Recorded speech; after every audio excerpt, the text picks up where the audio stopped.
Alright, what's going on, everybody? TF2 team released balance changes early for the pyro update. Pretty exciting stuff, so we're gonna just talk about them, take a look at them, see what I think is good, what I think is not so good, and maybe talk a little bit about what I expect from the pyro update, because it's a pretty important one for this future of TF2. If the pyro update fails, I think it's pretty safe to say TF2 is kind of a dead game, so let's hope that doesn't happen, because I like TF2. It's a fun video game. So let's just preface this by saying I'm really happy that the TF2 team included the balance changes before they actually released the update, so the community can talk about them, maybe give them feedback on what they can change. Because while a lot of these balance changes I like, some of them I don't like a lot, so I'll definitely be giving my feedback. And I think a lot of people will too. That'll hopefully influence the outcome of the update and make it a better update. So these are just item balance changes for now. No like actual core mechanics changing, just item stats. Alright, so first weapon being changed here is the Panic Attack. The Panic Attack is the Beggar's Bazooka shotgun that lets you preload the shotgun shots and then release them all in a volley. And then the shots are faster, but have more spread the lower your health is. So the Panic Attack has been kind of like a gimmick weapon. It's never been viable really in any way. It's just not reliable enough as a secondary weapon, and the main purpose of a secondary weapon is to have that just immediate source of damage you can switch to when you run out of weapon, when you run out of ammo in your primary weapon. And so you look at it like Soldier, if you run out of, you use your 4 rockets, and then you can switch to your shotgun and get that reliable second source of damage.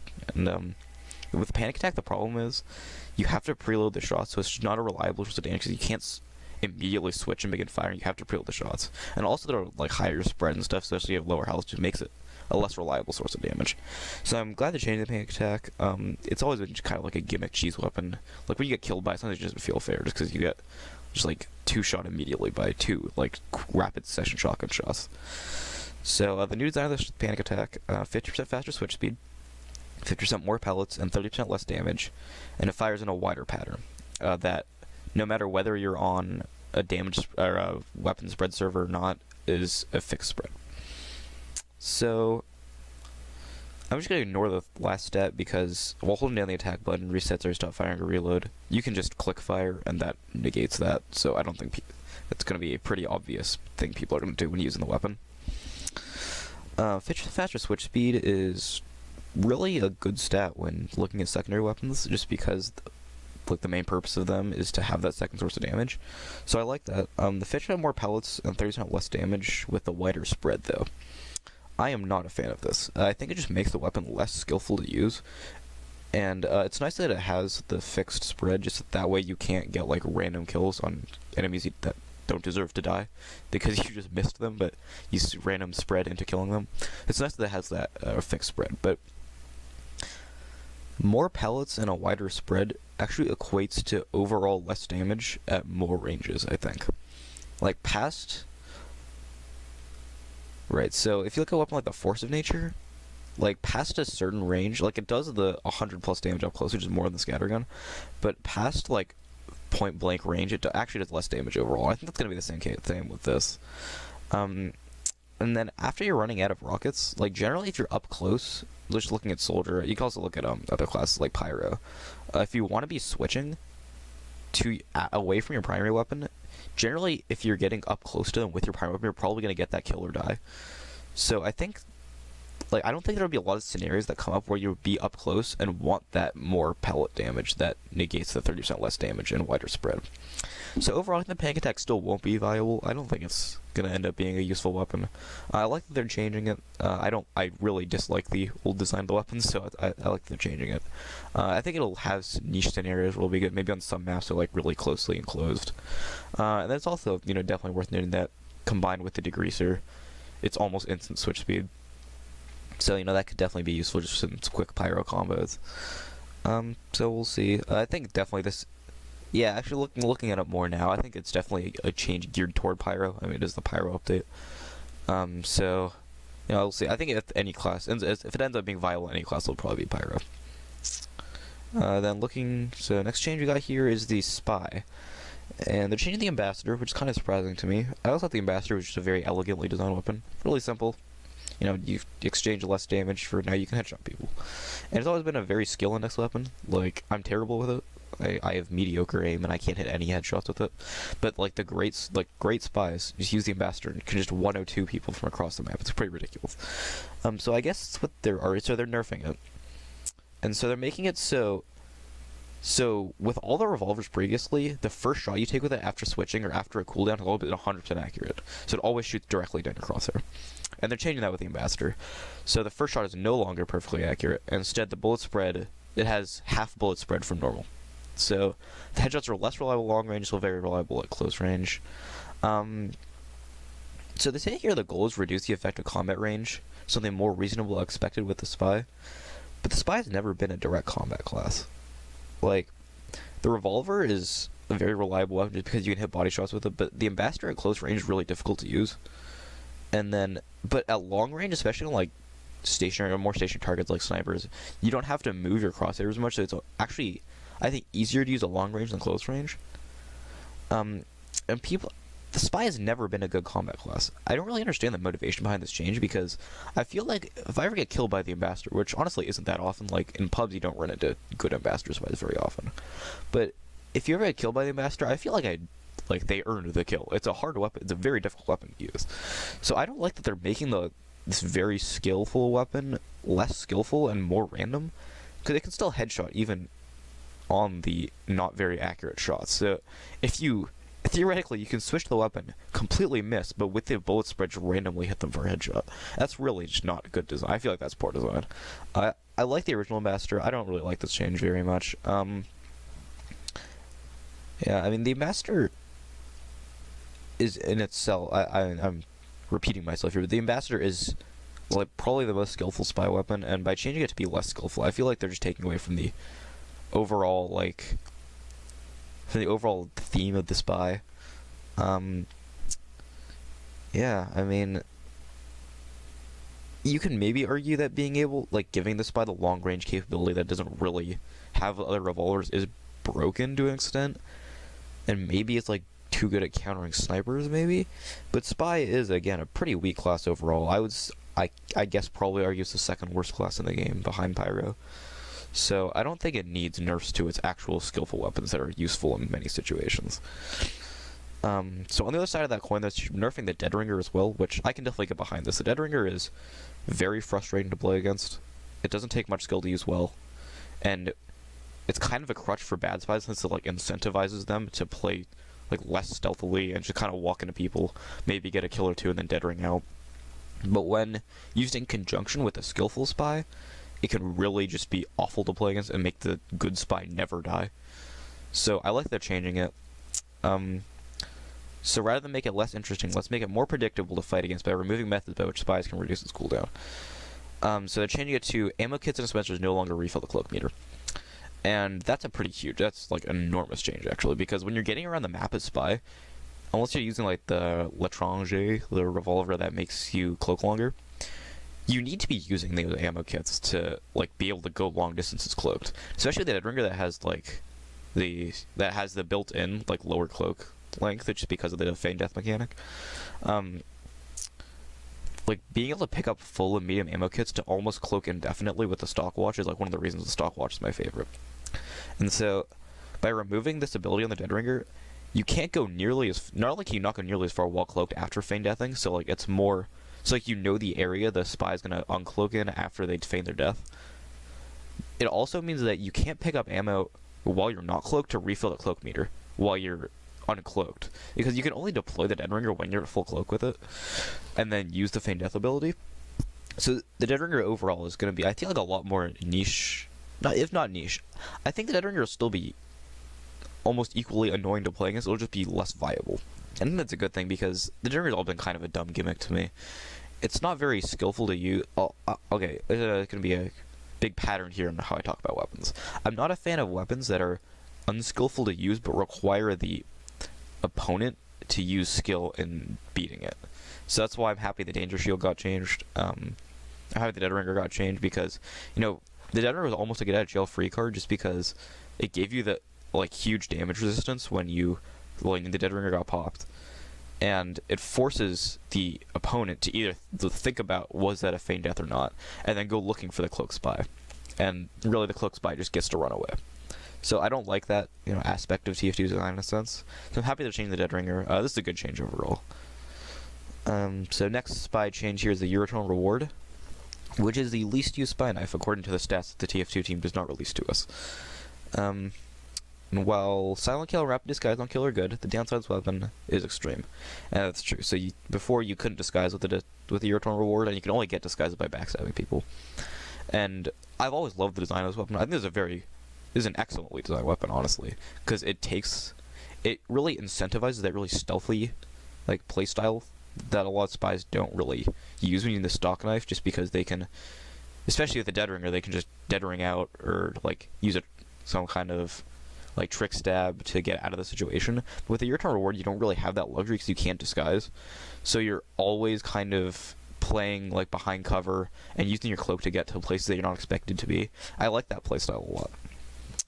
So they're buffing the weapon, so they're removing the count disguise penalty and added when you disguise. So you can disguise, but you need a full cloak meter, and when you disguise, it consumes all of your cloak meter.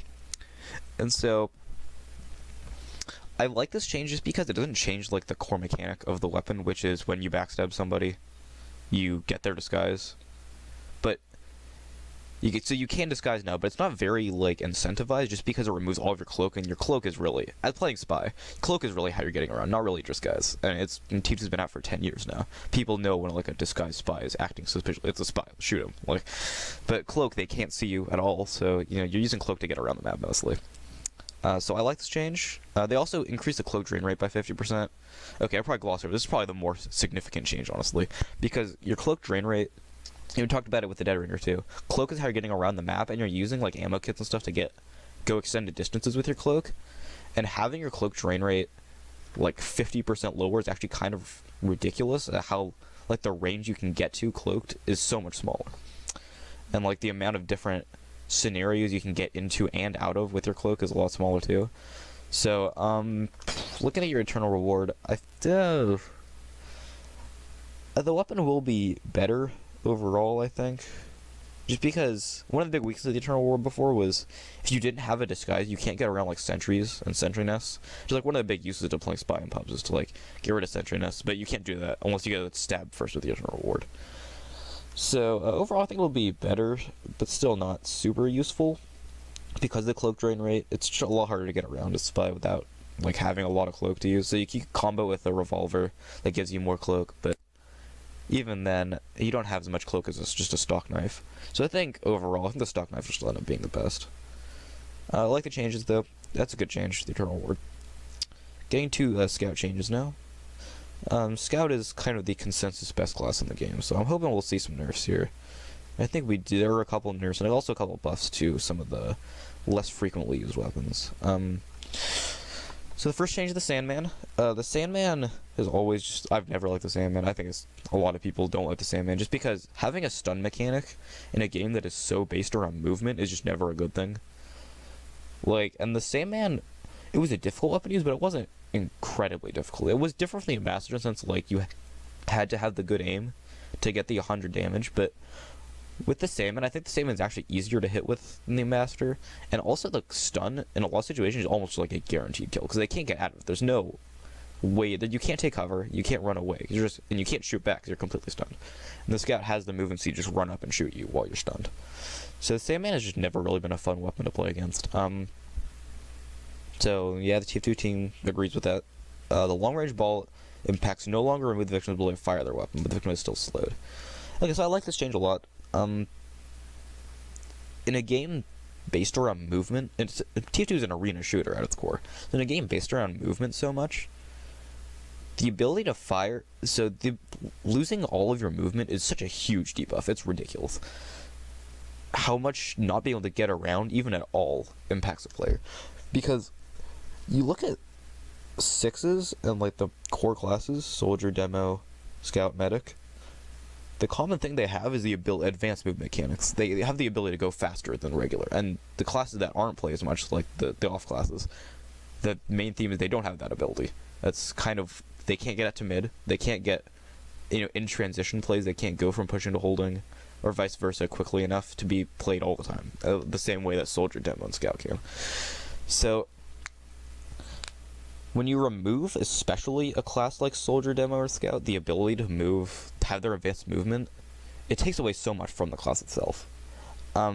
So the debuff of just not being able to move and use their movement abilities is, I think, still huge and still almost a guaranteed kill if the Scout plays it correctly. But the ability to still be able to fire while you have the debuff, I think, is huge.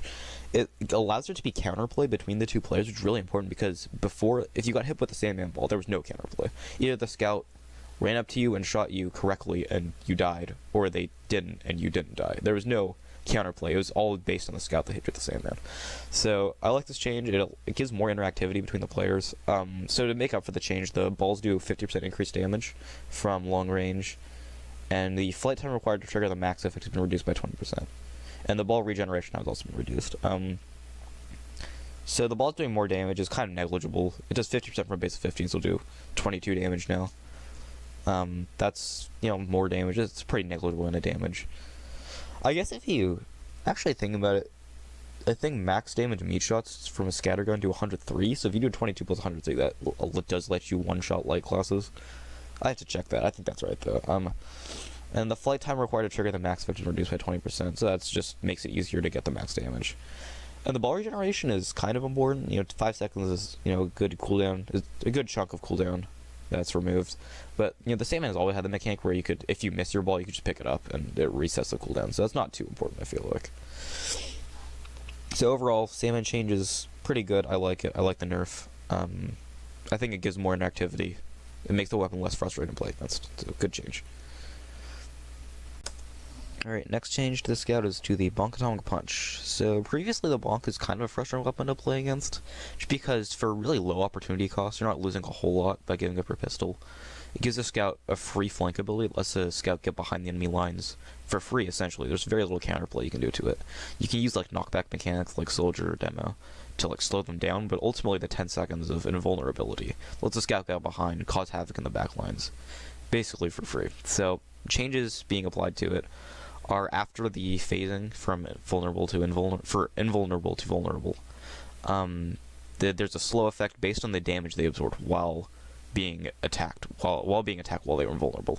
So I actually love this change. It allows for there to be counterplay even while the Scout is invincible. You can shoot at him, and then the amount of slow he'll get will increase the amount he was shot at. So this is huge, just because before the bonk, you just drink the bonk, run behind, and then kill their snipers or whatever, and there's not really anything they can do about it. But now, after the invulnerability from the bonk wears off, if you shot at him a bunch, he'll be slowed down a lot, presumably. And so, if you do only a small amount of damage to him, he'll be 25% slower. But if you do 200 or more damage, which actually isn't that much to a target that can't shoot back at you, he is 65% slower for 5 seconds.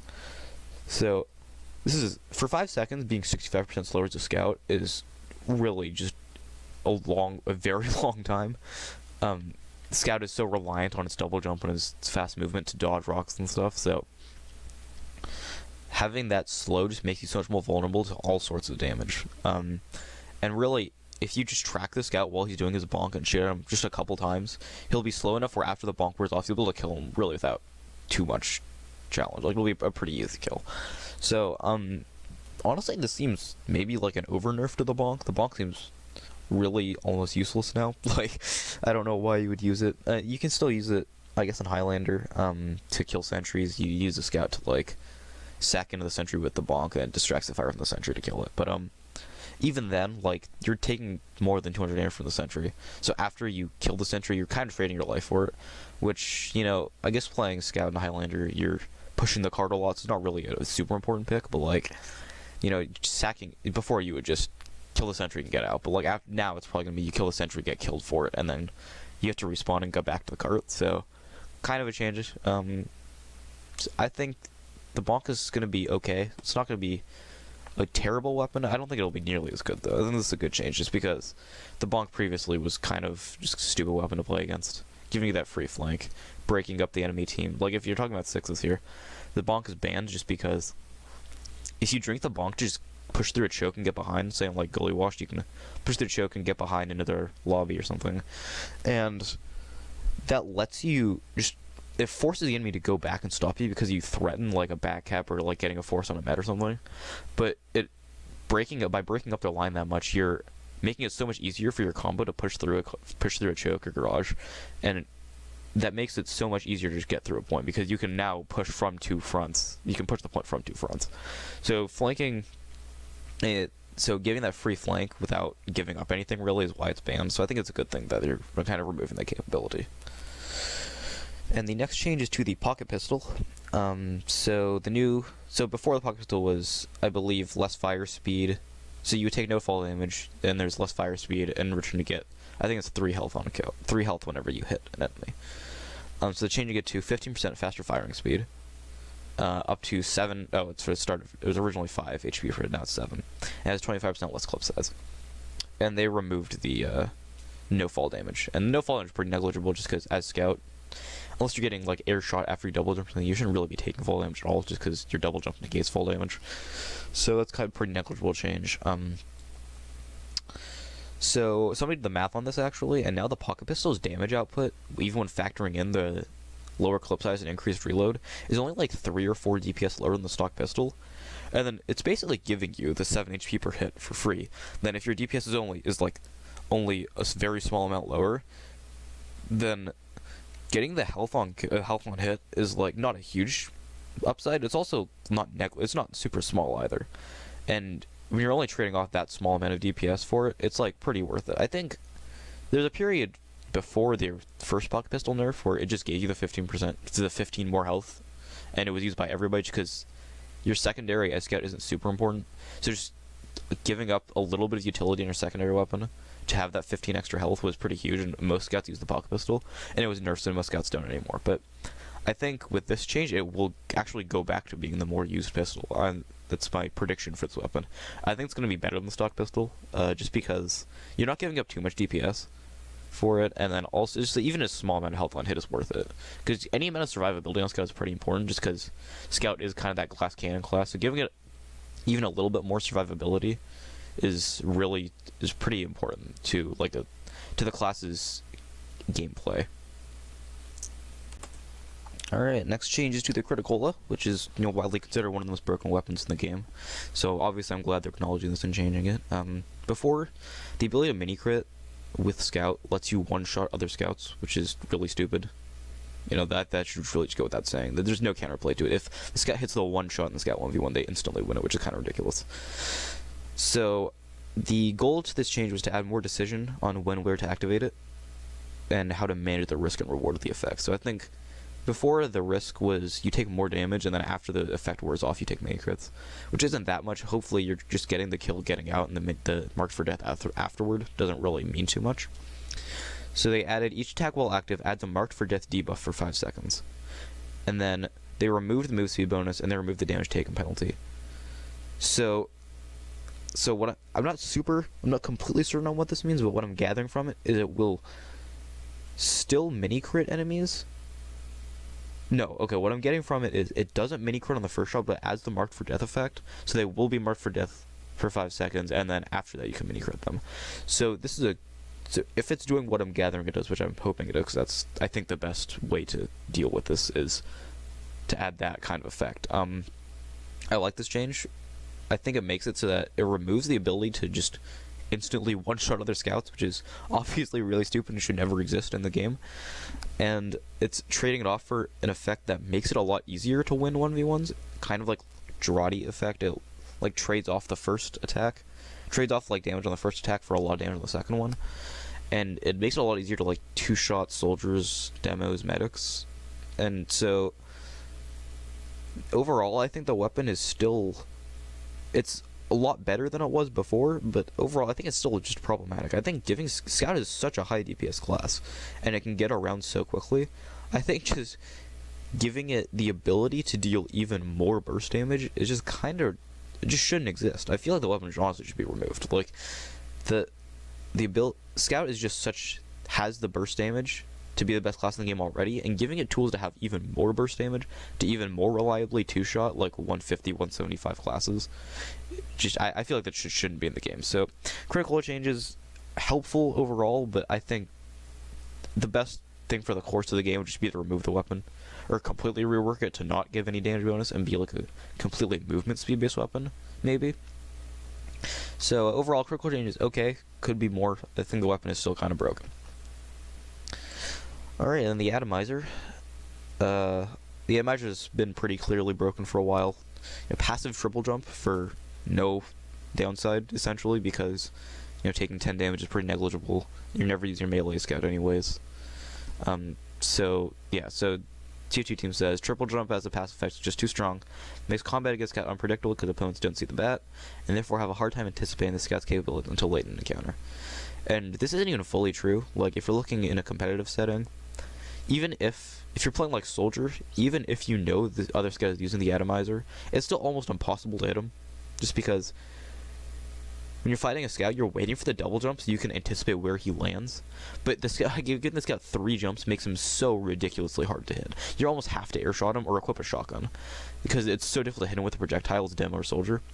So making the scout even better against like 3 of the 6 classes, 3 of the 6 players on the other team is pretty ridiculous. It's very justifiably banned, and when it was tried to be unbanned a little while ago, it was hated. Making the best class in the game even better. So yeah, the triple jump as passive is definitely too good. I'm glad they're removing it. So changing it to it's only possible while the bat is deployed, and they're removing basically all the penalties for it. And so they also added a 50% deploy time penalty, so they can't do the same thing kind of similar to what people do with the winger, which is just really quickly switch to the winger to get the jump bonus and switch back.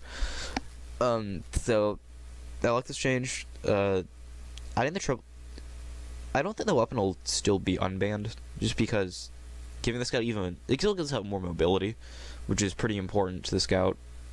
Like, the scout's core gameplay is just getting to places where they don't expect them, the enemies don't expect them to be, and the triple jump lets him like kind of get onto ledges he wouldn't normally be able to get onto. So it gives the scout more flank capability, which I don't think he needs. So I think this weapon is still very good. It's just not very good in the same way, because it's not insanely good in combat, it's just insanely good outside of combat, trying to get into a favorable position. So the weapon is still, definitely better than Stalk. It's probably better than maybe every melee except Boston Basher.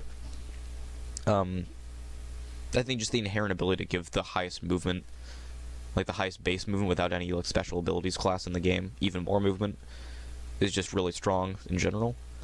And then they also added, and this seems kind of random to me, but melee attacks done while airborne mini crit.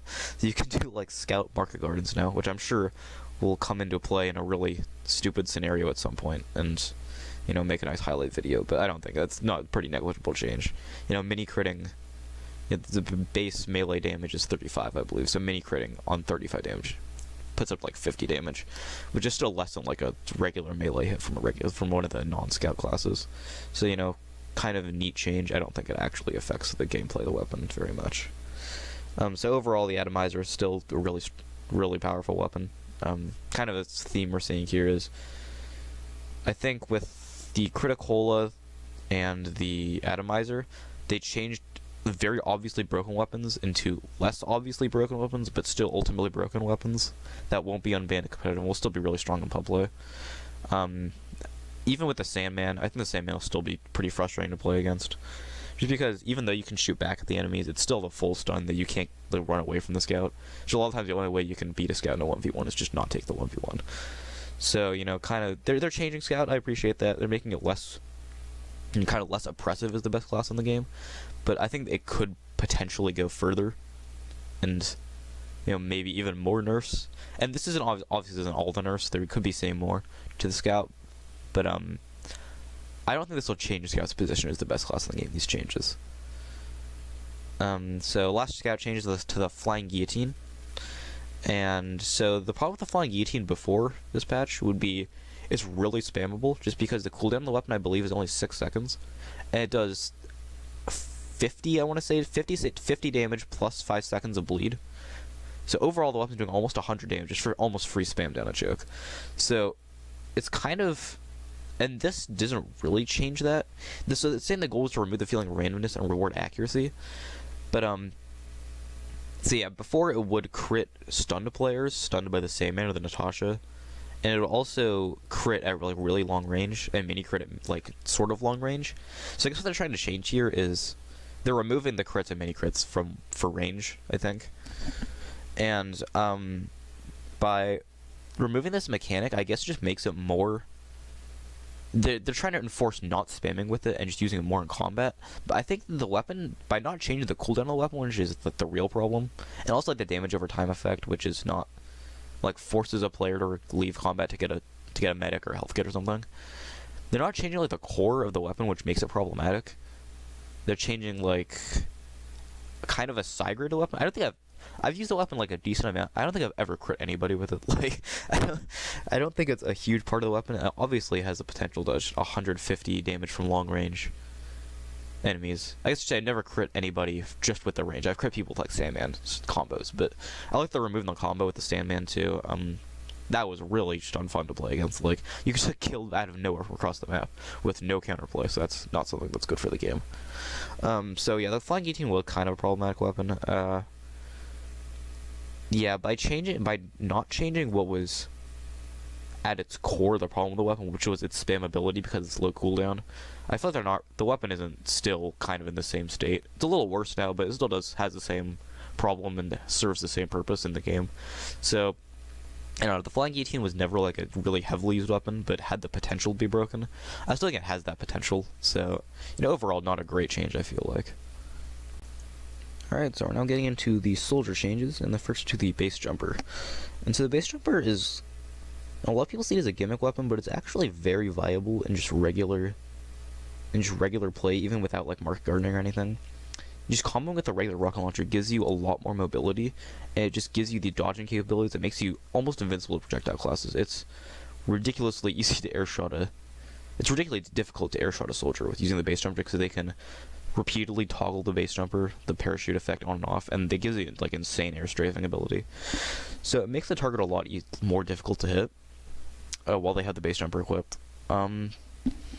Overall, so they're nerfing the base jumper to change it to the amount of air control while deployed decreases by 50%, and they remove the ability to redeploy the parachute once retracted. So once you deploy the parachute and then undeploy it, you can no longer redeploy it. So you're either parachuting all the way to the ground or deploying the parachute, then undeploying it and falling to the ground. Overall, I like this change. The base jumper is, again, it's just very unfun to play against if the soldier knows what he's doing. Like, before this patch, the soldier could just toggle the base jumper effect on and off over and over again. He'd be incredibly difficult to hit, and then just strafe around and shoot you from the air. Like, that's because he also, the design of the weapon itself just gives you indefinite high ground almost, and high ground to soldier is so important that, like, having that position, the instant positioning ability is kind of similar to the gunboats, but almost more problematic because the gunboat lets you get to the place, but the base jumper almost creates an entirely new place for you to stay in almost indefinitely to shoot down on enemies, which is a lot easier to soldier than shooting at a level playing field at them. So I'm glad they're changing the base jumper. I like that they're not removing any of like the major like mechanics of it. I like they're keeping the same. I think it's a good weapon to have in the game because it's fun to use. It's an enjoyable weapon to use. It's fun to use like the market gardener and stuff. The reducing the air strafing you have while it's deployed makes it a lot more difficult to get to places after you deploy it. Just because before you could jump in a direction and then deploy the base jumper and then air strafe in a completely different direction, which is kind of odd and not really intuitive, just because you wouldn't think you'd be able to do that, right? Like, but if you're an opponent looking at, you're kind of predicting where the soldier's going to land so you can shoot him there, and he just strafes in a completely different direction. It's harder to shoot him not only in the air, but once he lands, because he's going to be in a different position than when you expect him when he lands. So like they're removing the air control ability while they have it equipped. Also, also makes it more difficult to market guard people with the base jumper. And obviously the base jumper is like the crutch for bad people bad at market gardening. So, kind of nice to have that removed.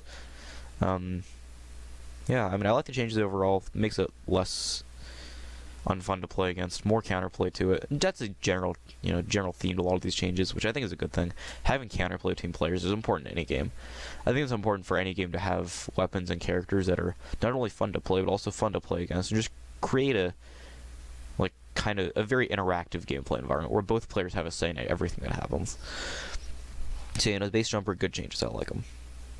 changes to the man shreds. The man shreds are, according to the TF2 team, the second least used item in the game.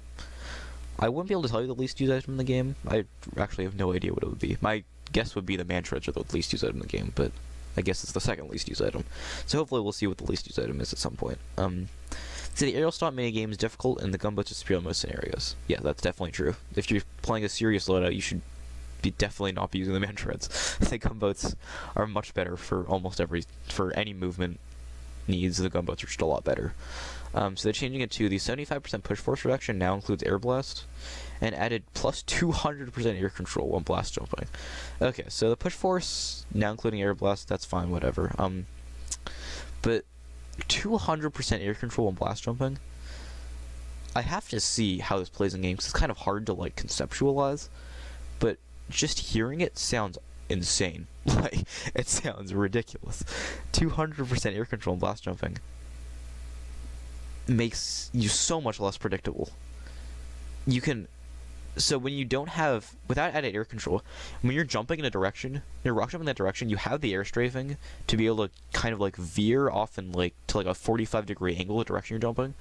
But with 200% air control, it lets you, it's double that. You can completely change the direction you're rocket jumping in, and that's insane. Like, it makes you not only just much more difficult to hit while you're in the air, kind of like with the base jumper.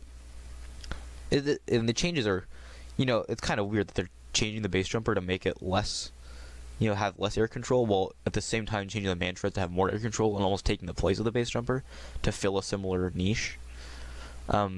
I think the man shreds, honestly, the man shreds have never been good since they've released. They've always just been a terrible gimmick weapon. If there's any iteration of the man shreds that we'll see use, it's definitely this one. I mean, this seems almost too good, honestly. Now, obviously, you're giving up either gunboats or shotgun to use it, which is a pretty... soldier secondaries are pretty important to the class's gameplay, just because they can't rely on the rockets all the time. And like the shotguns, I'll give them a secondary source of damage after you run out of rockets, and also give them an unreflectable shot to shoot against pyros. And then gunboats just make them so much more mobile, without having to like rely on a medic too often. But the man shreds adding 200% air control seems really, really good. Like, again, just giving classes more movement capability. Classes that already have ridiculous movement capability can't be bad. Like, I'm definitely this is gonna be the weapons I toy around with a lot. I think I'm gonna see like where you can get to from what areas, like what you can, all the dumb stuff you can do with it. I'm gonna be definitely testing this weapon out a lot. I think it'll end up being pretty powerful. I think this is a very powerful weapon now.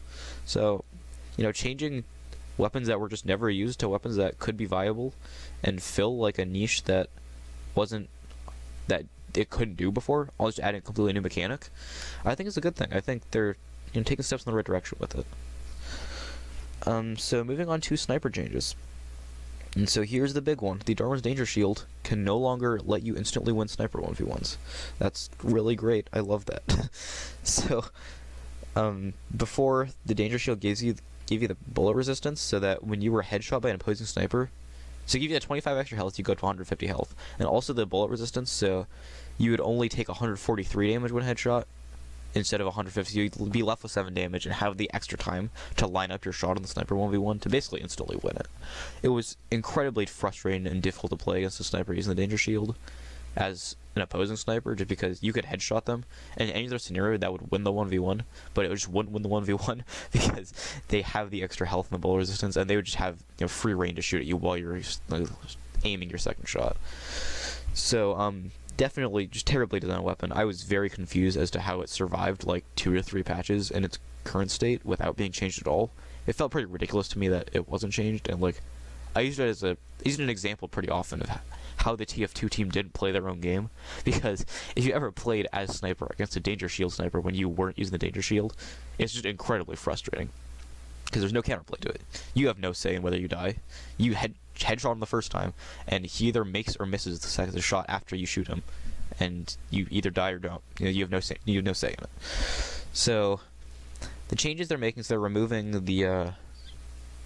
So actually, it doesn't say if they're removing the 25 health buff. I'm assuming they're keeping the 25 health buff, because that would be almost completely useless if they weren't.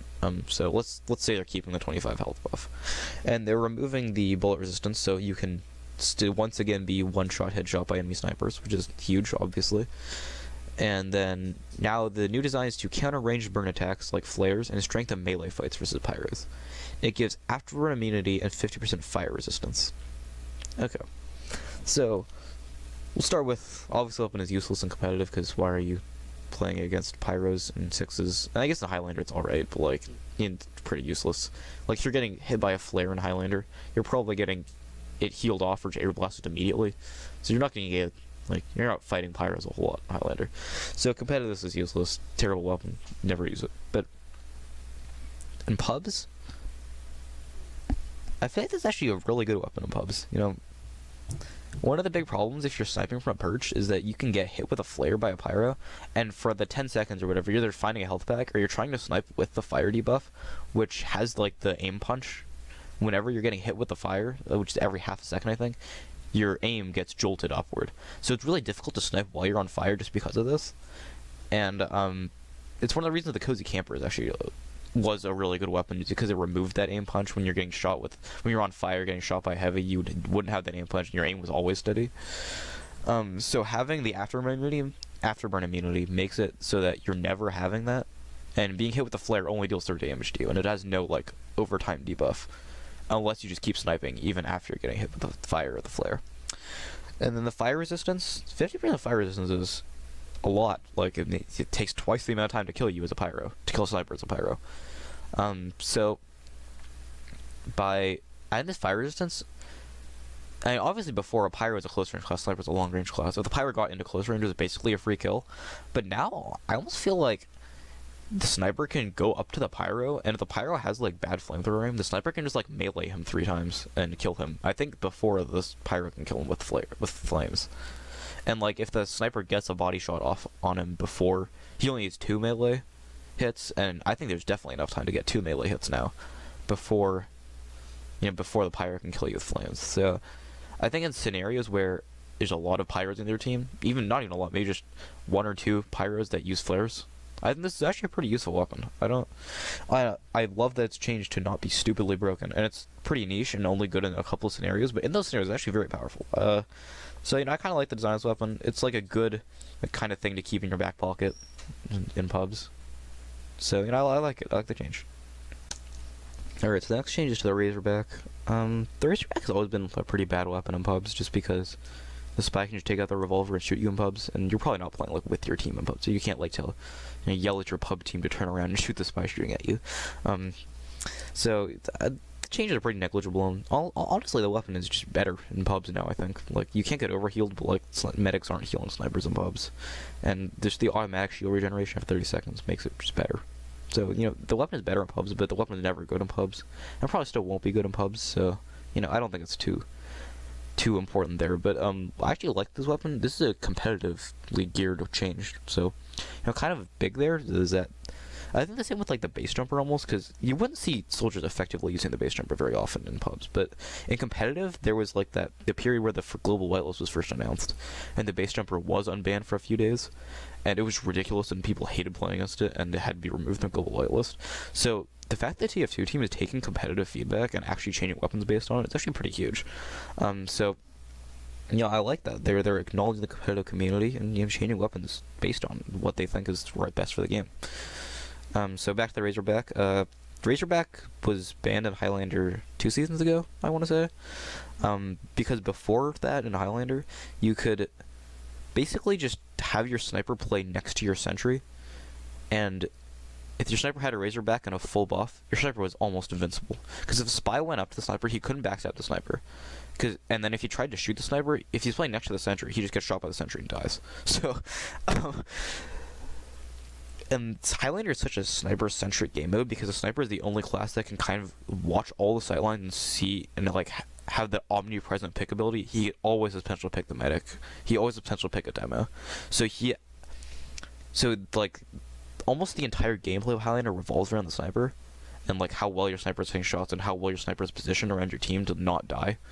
So, you know, the Razorback is such a problematic weapon because, you know, before it was banned, the spy's like almost main job was to kill the sniper and have that pick to, you know, allow the team to safely push through choke points and sightlines to get through to the rest of the team.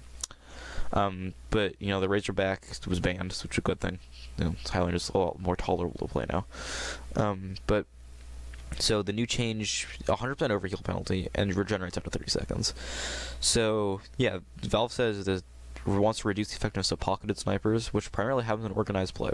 And so pocketing your sniper makes it so that your sniper can tank headshots, which is kind of like has the danger shield effect of being able to win sniper ones you don't really deserve to win by just taking a headshot and then shooting the enemy sniper. So it removes that. It adds the 100% overheal penalty, so your sniper can't get overhealed and tank headshots now. And so to kind of make up for that, it adds the shield regenerates after 30 seconds. So this is obviously a nerf. I don't think the shield regenerating isn't that important, just because if you really need the shield that badly, you could just go to resupply and get it another one. It's not a huge deal with sniper. But 100% overheal penalty just makes the weapon less stalemate enforcing, just because it's now a lot easier to, if your sniper chooses to equip the Razorback to counter a spy, they're now a lot more vulnerable to a sniper that can now headshot them, because presumably this other sniper isn't using the Razorback, so they can get overhealed and take a headshot, but now they can't. Now the sniper using the Razorback can't.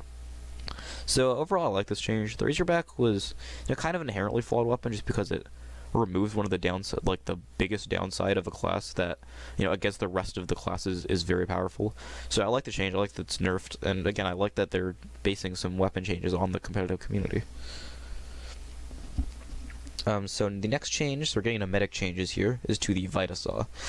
So previously the Vitasaw was, if you had 20% or more Uber and then died, you got to keep 20% of Uber when you respawned, and you traded that off for 10 less health. The Vitasaw was always kind of a problematic weapon, just because it almost, made dying less of a problem, which is not a good thing. Dying should always be the worst thing you should never want to die. And obviously with the Vitasaw you didn't want to die, but it made dying less of a problem. It made dying, there's a less of a penalty for dying, because you didn't lose all of your Uber. And so if one of the medics was using the Vitasaw, it almost forced the other medic to use the Vitasaw too, because if one medic is using it, and even if you get picked, you can counterattack the other medic, and the other medic is almost always at a 20% Uber disadvantage, which doesn't sound like a lot, but it's actually huge, because 20% Uber disadvantage is about 8 seconds that one team can push into the other team, while one team has Uber and the other one doesn't. And it's that 7 or 8 seconds that lets you, either kill the other medic or push the other team back into spawn and get to a point that, makes an Uber push. That makes a Uber push versus non-Uber hold, really powerful. So the goal of the weapon was to change the way that requires skill and risk in order to gain the effect. So this is the weirdest change I want to say. It adds the organs collecting concept. So each time you hit with a Vitasaw, it harvests a victim's organ, and on death you preserve 15% Uber charge per organ harvested, and the effect caps at 60%. So the goal of this weapon is to kind of have a viable reward for hitting the enemies with your melee weapon other than the Uber Saw. And just this is the kind of effect that I think needs to be playtested a lot to actually know how powerful it is. But just on paper, it sounds really powerful.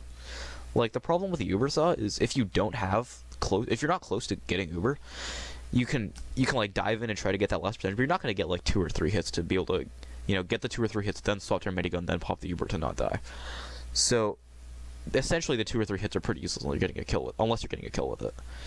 But with a Vitasaw, if you know you're not getting out of a situation, you can just hide or something and try to get 1 or 2 swipes in to preserve the 15%, to preserve as much Uber as you can, so when you respawn you don't have a full disadvantage, which is kind of huge, just because the difference between respawning at a 30% disadvantage versus a 100% disadvantage is pretty enormous.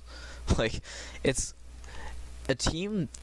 Only really good teams that are really well coordinated and have really good Uber counting abilities can push off of small advantages 20-30% Uber. But any team knows, okay, their med dropped or their med died and we have full Uber, let's push. So I think the Vitasaw is not going to be a terribly difficult weapon to use, and I kind of like they're trying to add an alternative to the Uber Saw, but I think this weapon might actually end up being broken. I don't think it'll end up being unbanned and competitive, just because it's not a super skillful effect, and it again kind of cushions the effect that dying has, especially as a medic, where your life is you have the most important life as a medic, so it kind of cushions the effect of dying. I don't like the new version of Vitasaw. A lot of people like praising it. I don't like the new version of Vitasaw. I hope it gets banned in competitive. I don't really want to be playing against Vitasaw medics that, can randomly get 2 hits and then spawn with 30% Uber. That seems kind of stupid. Somebody also brought up that I really hope it doesn't count organs harvested during like humiliation time after a round ends. That'd be ridiculous. That'd be really awful if you could, win a round, then go in there, spawn and kill like people, and then get like a couple swipes in, and then spawn with extra Uber in the next round. I really hope that's not how it works, because that would obviously be broken, and it would create a new meta where the second you lose a round, you have to immediately kill bind, or else you risk giving the other medic extra Uber. So let's hope that's not how the weapon works. Next change for the mech is to the Crusader's crossbow. And the crossbow has always been kind of a controversial weapon, because on the one hand, it allows the medic to heal and build Uber faster than the mediguns, but on the other hand, it's really the only mechanically skillful weapon the medic has. Not the only, the needles take mechanical skill to use this too, but not to the extent that arrows do. So, when talking about the Crusader's crossbow, it's always kind of hard to balance, because some people like me, I don't play a whole lot of medic, but when I do play medic, a lot of it is using the Crusader's crossbow, because it's such a fun weapon to use. It's very satisfying, hit an arrow on a teammate to heal them for 100 while they're in a fight. Like, it's a really satisfying weapon to use, and it's fun to use, and it makes medic, I think, more appeal to a wider, percentage of people. So, there's that, but so they addressed it as a problematic weapon just because it heals a ton, and it out-heals the medigun. And also, when you do arrow building, it lets you build Uber at a faster rate than just healing a Boston, like a scout just hitting himself with the Boston Basher. If you're doing actual arrow building with like a soldier and a scout, it lets you heal, I want to say it's like 20 or 30% it lets you build Uber, I want to say 20 or 30% faster, which lets you get that like small advantage that good teams can use to push off of getting to the last point. They're changing it to the Uber gained rate, reduced in the same way that the medigun's healing is based on the last time the target was in combat. Okay. So reduced by a third when 1 to 10 seconds outside of combat, and scales up to normal over 10 to 15 seconds. So it's all like crit heals, I guess, where building Uber with the crossbow. So you don't get a lot of Uber. So you get a third the amount of Uber you did before if the target was recently in combat when hitting them with a crossbow, but if they have crit heals, then you get full Uber, is what I want to say. So I guess that makes sense. It removes the ability to arrow build, which I think is a good thing. It also removes so it like slightly reduces the amount of Uber they get when like arrowing in combat targets, and even just targets that like during a mid just stand still and say, "Can I have an arrow?" Like, you don't get as much Uber from that. That's a good thing. I was honestly always kind of against the crossbow giving Uber, just because the crossbow was like before it gave Uber was very clearly already the best weapon, the best like primary weapon for the medic to use, and that just made it even better. So, I like that they're making it less just like omni powerful, like just significantly better than all the needle guns. Some people have said they would like to see like a tournament or something where like a sixes tournament where the crossbow was banned, just to see like kind of what would happen if the mechs had to use needles and they couldn't rely on the long range healing of the arrows and like the consistent burst healing, because like invite medics, they can arrow targets in combat and make it so much more difficult for to get it to like secure a kill. And so like the scout is in combat with their scout and they get hit by they get hit for 100. If the medic arrows them, they go back up to full, and they effectively have 200 something health for that combat against the other scout. And it also makes it more difficult to play like a flank style, like a flank scout or a roamer role, just because before arrows you could jump in. I should clarify, I didn't play it before arrows, so this is just a secondhand experience, but from what I hear, you could jump in and do a bunch of damage to people and then actually push off of that damage, which is something you can't do anymore just because arrows heal off damage so much more quickly than mediguns. So, the crossbow is a very powerful weapon. On the one hand, it makes medic more fun and skillful to play, but at the same time, it is kind of frustrating to play against, and it removes like the potential damage output that needles, and I think needles are pretty fun to use, so it removes like the potential to use needles on medic, and it kind of removes a little bit of the game sense involved of like a heal order and stuff, because you can just quickly arrow everybody that needs healing. So That kind of got off track of the changes to the crossbow, but I like that they're nerfing the crossbow at least a little bit. It makes it less, less a cut above the rest over the needle guns. Alright, so on to the heavy changes. I think heavy got the most changes of any class listed. So they didn't, if you notice, they didn't actually release any pyro changes. I'm assuming pyro is getting the most changes, just, because it's the pyro update. So, and it is probably in need of the changes more than any other class. So, looking at the heavy changes, so the 1 second damage and accuracy penalty now applies the first second of spun up time, whether or not the heavy is firing. And accuracy and damage penalties now reset when the heavy spins down, rather than when the heavy stops firing. Okay, so before this patch, how heavy's miniguns would work is when you first start firing, there's a 1 second there's 1 second period where your shots have higher spread and lower damage. So the patch is changing so that now this doesn't apply when the heavy starts shooting, it applies when the heavy first starts spinning up their weapon. So this is actually a pretty huge change, just because, it increases the overall accuracy of heavy from the second he starts firing, which is kind of insane, actually. It makes heavy a lot more, not mobile, but a lot more just combat viable, and and allows him to get to places faster, because before, the heavy is kind of incentivized just kind of be shooting kind of almost constantly. So by creating this change that lets the heavy, stay spun up but not shooting, and keeping the damage buff and the accuracy buff, it just increases the combat viability of heavy. Maybe not a huge amount, but at least a decent amount, which is kind of important because heavy is not the most, in a 12-man pub, not the most combat viable class. In sixes, this is kind of interesting just because, heavy is kind of always going to be spun up defending last, so having always the damage and accuracy buff while he's spun up for a certain amount of time is a good thing, just because they can also just stay spun up and keep the damage and accuracy buff. I don't know if heavy needs this change. I would say it probably does. Heavy is one of the weaker classes right now. It's definitely not a bad class though. The main problems with heavy arise when you're giving him the gloves of running urgently and the whip to get him to mid quickly and set up before a soldier or something and just immediately deny a soldier. That's the main problem with heavy. Heavy's really, if you factor in all of Heavy's unlocks, Heavy's a pretty good class, but the Six community, pretty justifiably does not want to have a situation where Heavy is full-time viable, because Heavy is not a very skillful class, and it's pretty unfun to play against a revved up Heavy that can just immediately deny any bombers or any flank plays. So, in that vein, talking about the gloves of running urgently changes, so, the Heavy's movement speed is the main thing that balances, because Heavy has the highest health in the game, the highest overheal in the game, and you could argue the highest damage output in the game at short to medium range. So by adding, the gloves running urgently were a problematic weapon before, because they gave the Heavy the most movement speed out of any of his unlocks. So it was kind of objectively the best weapon to use just to get places, just to get back to the fight after respawning, or get to mid, or just get to in transition plays while you're not fighting, but you just pull out the gloves and you get to that, and get it set up to in a position much more quickly. So changing it to the max health is drained while the item is active at minus 10 health a second, which is, I believe the weapon was first released was minus 6 health a second, so it's increased from the first release of the weapon. And the health will regenerate when it's holstered, but it'll only regenerate up to the amount drained while the weapon was active.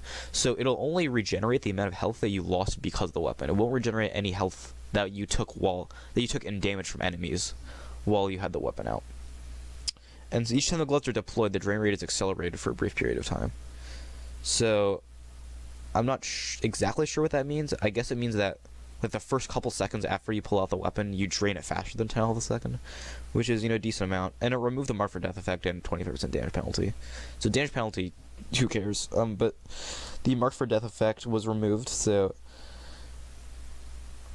I want to say I like these changes just because it makes the weapon. So the mark for death penalty was good because it made you unable to run faster through fights, but it also made it so there's basically no penalty for just pulling it out when you're respawning or getting to mid, and just getting to mid or getting the fight that much faster. There was no penalty for that because there are no enemies. The mark for death doesn't do anything. So the minus 10 health a second debuff is kind of enormous, actually. Like, minus half a second is, what, 3% of your health gone every second, and it only regenerates that much health that you lost while you had the weapon out. So, theoretically, getting to mid takes maybe 10 to 15 seconds. So you're losing about 100 to 150 health just getting to a mid fight. And that's a lot. Like, you regenerate the health at 10 health a second after that, but that's 10 to 15 health you're either standing still at and doing nothing, or getting healed off. So you could definitely say that it's kind of negated by a medic healing you while you have the debuff. But, you know, on a rollout, the medic wants to be, you know, healing scouts to get to mid fast and buffing soldiers, and not healing a heavy. Like, so I definitely don't think this change will make heavy better. I think this is a nerf overall. It's definitely worse than the Murph for Death effect. So overall a nerf. I like this weapon's a nerf just because heavy getting places faster, it removes the only downside of the class, which is heavy's inability to get to places quickly. So, you know, removing downs. So I've never been a fan of weapons, I guess, that, you know, as opposed to highlighting the strengths of the class and like playing to them, it just removes the downsides of the class. So I've never been a fan of those weapons. It's kind of why I don't like the Razorback, and in the same vein, I don't like the Gloves of Running Urgently. So overall, I think this is a good change. I think the Gloves of Running Urgently will still be like a top tier weapon for heavies to use, just because it gives the heavy that extra movement speed, but it'll be less powerful now. I like the changes. So changes to the eviction notice. So they added basically the same effect as the Gloves of Running Urgently, except it drains and heals at 5 health a second instead of 10. And so this makes sense just because, you know, the eviction notice was like the, you know, Gloves are Running Urgently light, I guess, because it gives you the speed buff, but it was, first of all, unbanned and competitive, so all the heavies would use it, just have like that 10 to 15% extra movement speed. And they also removed the 20% damage vulnerability that it had while it was deployed previously. And the eviction notice was basically just, you know, Gloves Running Urgently are banned in 6s. I'll use this instead. Like, that's basically what it was. So, you know, it's adding basically the same changes to it that the Gloves Running Urgently has, but, you know, to a lower extent, because it started as a lower extent Gloves Running Urgently. So, you know, these keys can be taken, the Gloves Running Urgently and eviction notice changes can be taken almost basically at the same time. And the Gloves Running Urgently still has so before it had the Marked for Death, which gives you mini crits, so you took mini crits from all ranges, and the eviction notice had 20% damage vulnerability, and that was removed. So, you know, the similar change that Gloves of Running Urgently, I like it overall, you know, for the same reason I like the Gloves of Running Urgently changes. And then changes to the Fists of Steel. So the changes were added 40% overheal reduction while active, and added 40% healing penalty while active. So I like this change a lot, actually. In Highlander, you could use the Fist of Steel to, like, cross sniper sight lines really effectively and just, like, get through areas where you know you wouldn't have time to spin up, but you could still get through those areas and push up to a more effective position because you just would take so much reduced damage while it was active. So, I like the change overall just because the weapon is kind of stupid to play against because you can shoot the heavy over and over again, but if he's getting pocketed with the Fist of Steel, you have to end up doing something like 500 something damage to kill him, so it's kind of ridiculous. The weapon is kind of frustrating to play against. I like the changes overall. Yeah, so heavy changes. Heavy was... So, the changes to the melee weapons were all nerfs, but they're definitely out... I think they're overruled by the buffs to all the miniguns. So the miniguns are now just so much more combat viable and just more... They're just gonna feel better to use, I feel like, because of the better accuracy. So I feel like heavy's overall is the buff, and you factor in like the sniper and spy nerfs. I think heavy's gonna be better this patch than he was the previous one, and I think we'll see more heavies and stuff in pubs. Heavy probably still won't be viable, you know, other than holding last in 6s, but, you know, I think they're, you know, kind of setting up for the heavy update. You know, it's laying the foundation, laying the groundwork, trying to get like some of the core problems with heavy ironed out before they give them that big update. Hopefully, it's going to come after the pyro update. So I like the change to heavy overall. Alright, and the last weapon change is to the Rescue Ranger for the engineer. So it changed to now shooting, you know, your sentry with any of your buildings, I guess, with the Rescue Ranger will consume metal. So every 4 damage you heal with the Rescue Ranger will consume 1 metal. I like this change overall just because before, the Rescue Ranger was so powerful on like level 3 sentry defenses, because you could stand away from your sentry and kind of like hold with a. You could stand away from your sentry and not like be vulnerable to getting spammed out by damage to soldiers, while still healing off a lot of damage. And the Rescue Ranger healed at almost the same rate as the wrench, so it made your sentry that much more difficult to kill, just because you could stand at range, heal it with a Rescue Ranger, and then after you run out of Rescue Ranger bolts, either reload and keep shooting at it, or just run up to your sentry and keep healing with the wrench. So the Rescue Ranger gave that ability, almost indefinite like sentry sustainability. And this is not a huge change for the Rescue Ranger. I think it'll still be the best, engineer primary for defensive holds, but now you can't just indefinitely heal unless you're staying next to a dispenser. So, not you're probably staying near your dispenser while healing with a Rescue Ranger. So overall, this isn't a huge change, but it's kind of a step in the right direction. I've never been a fan of the Rescue Ranger because engineer is my least favorite class in the game, and I hate sentries, so I never really liked the Rescue Ranger. I guess now is a good time to talk about. I really hope the Wrangler gets changed in this patch, because the Wrangler is just ridiculous, and there's not really any reason to use anything other than the Wrangler, just because the Wrangler gives your sentry effectively like 600 health, and it lets your sentry almost never die, which is insane. Like, I really hope the Wrangler is really stupid to play against. I hope the Wrangler gets changed. I think that's the most problematic engineer weapon. I don't think the Rescue Ranger is too much of a problem. I like that it's getting slightly nerfed, but I think the biggest and problematic weapon of the engineer is that Wrangler, so I hope that sees some changes. Okay, so before ending this video, I thought I'd just talk about kind of what I'm expecting from the Pyro update, and what I want to see changed about Pyro, and what I want to see changed about the game itself, and kind of quality of life changes I want to see. So, a lot of the changes I want to see for Pyro are actually bug fixes, because Pyro, as it stands right now, is a very buggy class in both its flames and air blast mechanics. So flames do not follow the model that they create on either player's screens. They actually follow like invisible particles. So you'll see in this GIF that the model for the flames is going this distance, but the damage for the particles is actually going all the way over here and hitting this player that's really far away. And a lot of it is based, from what I can understand, on network connection and lag compensation that TF2 servers use. So that should definitely be changed and make it so either the Pyro so definitely make it so the Pyro's flame model where the damage is going a lot better. And also that the air blast is kind of a broken mechanic, in the sense that if you have teammates near you while you're air blasting, it messes up everything and with the air blast. So the air blast should be going where your crosshair is going, but it actually reverts back to your direction if you air blast it while there's teammates nearby. You'll see it in these videos here. So because this guy has the teammates nearby, when he's reflecting the soldier rockets, it's going back towards himself, which, that definitely shouldn't be happening, and he's killing himself with it. So that's a pretty enormous problem and pretty huge bug with the Pyro, one of the core mechanics of the Pyro. So definitely bug fixes for Pyro are important, but also I want to see the core gameplay of Pyro change a little bit. I think as it stands right now, Pyro is one of the lower skill ceiling classes in the game, but that can definitely change. I would love to see Pyro's effective range increased, at least the effective range of the flamethrowers increased, and maybe damage increased, but also reduce the cone of fire, so that it's a lot more difficult a weapon to use. Kind of like a lot of people want to see like kind of a Quake lightning gun introduced, maybe not to that extent obviously, but like a lower cone but higher damage output and longer range flamethrower would be really cool. If not like either an unlock or just a blanket change to all the flamethrowers, that'd be really cool to see.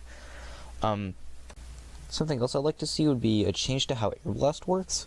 I like the change they made a couple patches ago where you can have strafe out of Air Blast and Air Blast didn't remove strafe. I would like to see maybe a reduction in the amount of a reduction in the push force of Air Blast of players, just because sometimes if you get pushed in like a corner, if you get pushed in a corner by a Pyro, there's really nothing you can do about getting killed. It's not really a fun, again, like movement, blocking, and like stun mechanics in movement-based games like TF2 are just really unfun to play against. I don't really like, if you have an air blast mechanic that stops movement, I feel like it should be a lot more difficult to use than it currently is, because the cone of air blast right now is pretty large, and this happens with projectile reflection too. I feel like if you're not really directly looking at the projectile or the person you're trying to reflect, you shouldn't be reflecting that. And I think that's definitely a change that could be made. Another change I would kind of like to see made to Pyro would be to buff his movement speed up to the 107% that Medic and Spy currently have. I think this change in movement speed won't be super significant, but also just make it a lot easier for Pyros to get around, kind of manage flank routes, get to mid quicker. And you saw the change with Spy. It's not super significant on Spy, but it just gives that a little extra boost in movement speed that lets him have that little more extra combat viability.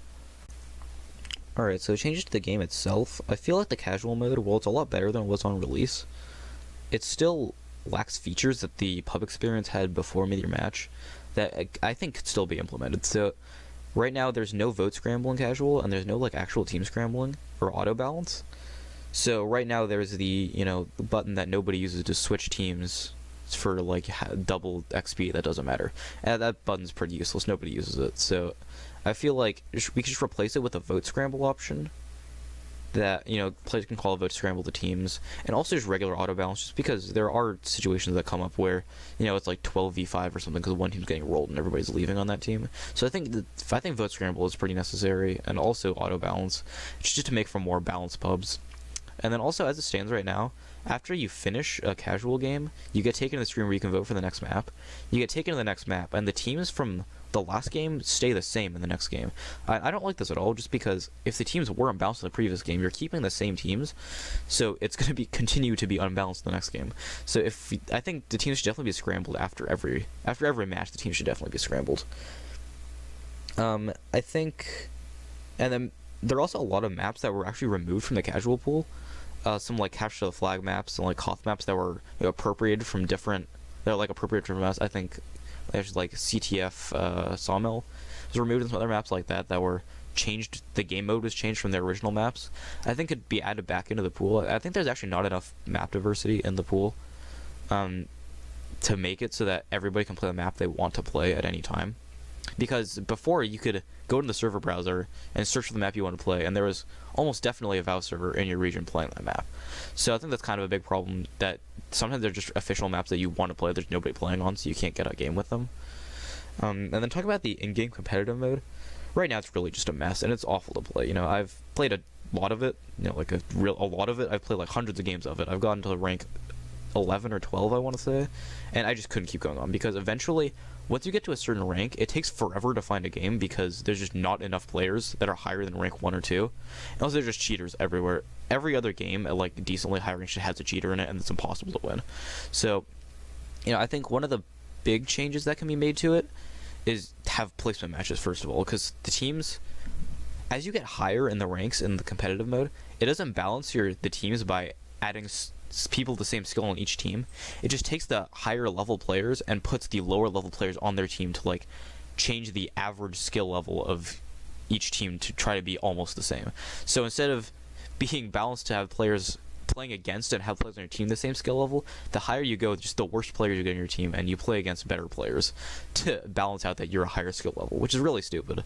That should not be how it works at all. And the only real way to fix that is have more players play the mode, but as it stands right now, it's just awful. So I think there needs to be a complete rework of the mode, and then just like a new release of it, because the game mode as it stands right now is just completely tainted. Nobody wants to try it again, even though there have been changes that make it better. Nobody wants to try it again, just because it was awful on release, and they don't want to experience that again. Now, while we're on that topic of official matchmaking, I think there should definitely be class limits.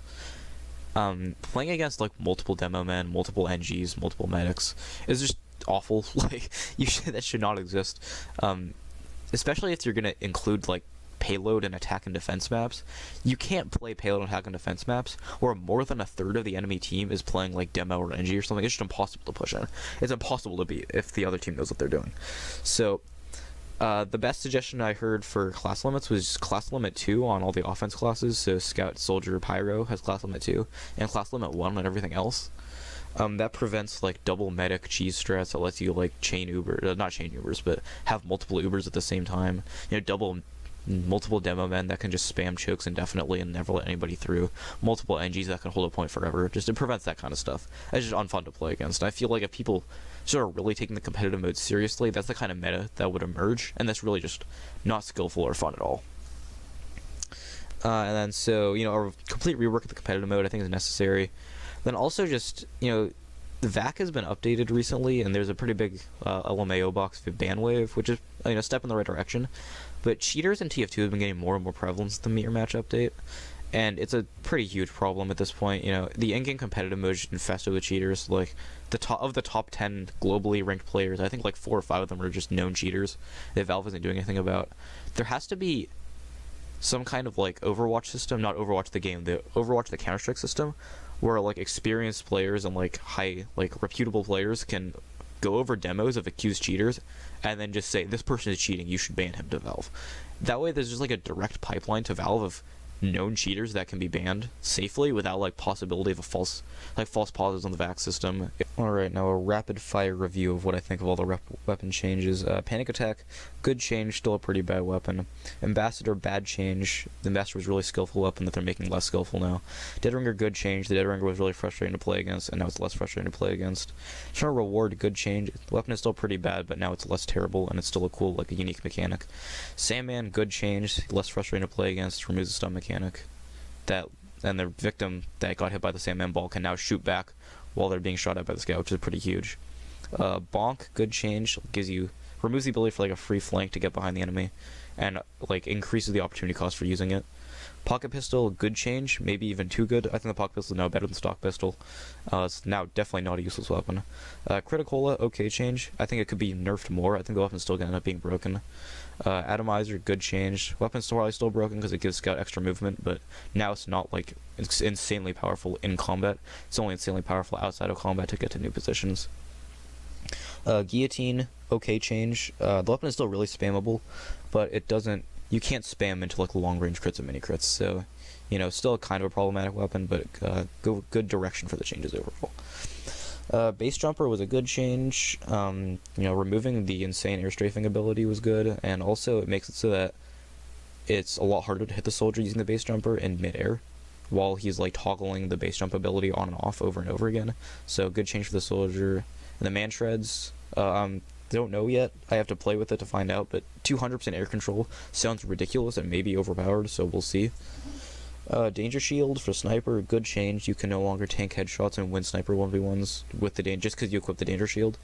And now it like gives a Sniper a new way to kind of counter pyros in close range in pubs. That's good. Razorback is a good change. Makes it so that it's a lot harder for snipers to get tanked in Highlander and, you know, tank headshots and also just ignore spies. So good change to the Razorback. Vitus is another change I have to play with to find out, but my first instinct is it's not going to be a good change. I feel like it's probably going to end up being overpowered just because you can sack your medic, which sounds stupid, but you can, if your medic's about to die, you can just sack him into an enemy and try to get a couple of swipes in before he dies to try to preserve some Uber. Which you can't do with the Uber saw, because if you don't actually get to the full Uber, then it's useless and you're sacking your medic for no reason. Crossbow is a good change. The crossbow has always been just the best medic primary weapon, so even just slight nerfs to it makes it a little closer to the needles, which is overall a good thing. I don't think there should be weapons that are good in every situation and just better than the alternatives.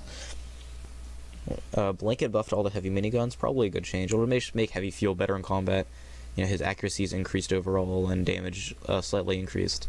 They should make him feel better, increase combat viability. Good thing for heavy.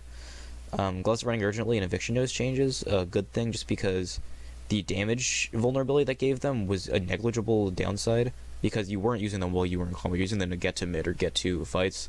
So it's good that they're changing it to have the health drain instead of the marked for death or damage vulnerability. Fist of Steel change is a good thing. Fist of Steel is frustrating to play against because you could just take a ton of damage. And if you're especially getting healed, which is now harder to do because of the overheal reduction and healing rate penalty, you would just almost never die going through a sight line or going through a choke that's heavy with the Fist of Steel out. Rescue Ranger changes, good. The Rescue Ranger, just Major Sentry, far too survivable from a distance. And it doesn't change the weapon a whole lot, but it makes it have at least a little bit of cost for using in terms of metal, so it's a good thing. And then some expectations and changes for the Pyro update. Fix Pyro bugs that make his flames really inconsistent based on network connection and make them actually follow the models of the flames. And then fix Air Blast so that it doesn't air blast things in random directions based on the proximity of your teammates and just air blast them in the direction your crosshair was going. Then hopefully change the skill index of Pyro to make him harder to use, be that through like changing the flamethrower to like range and damage and trading it off for a lower cone of flame, and then changing how difficult it is to air blast projectiles and people. And then also hopefully increase the movement speed of Pyro to 107% to line it up with Medic and Spy. And then also some changes to casual mode, hopefully, to make it so that there's auto balance and vote scramble, and also the team scramble at the end of every match, and then the map is changed, so the teams change after all those. And then competitive mode changes, add a placement match system and elo system, which I think is already in place, going to be in place. But hopefully those work out well. Also add class limits, and maybe change the map a little bit to not be as weird. Alright, thanks for watching, everybody. To get through this hour and a half long rant about the Pyro update. I hope for all TF2 players' sakes the Pyro update is successful, and TF2 kind of gets restored to its former glory. Thanks for watching, everybody.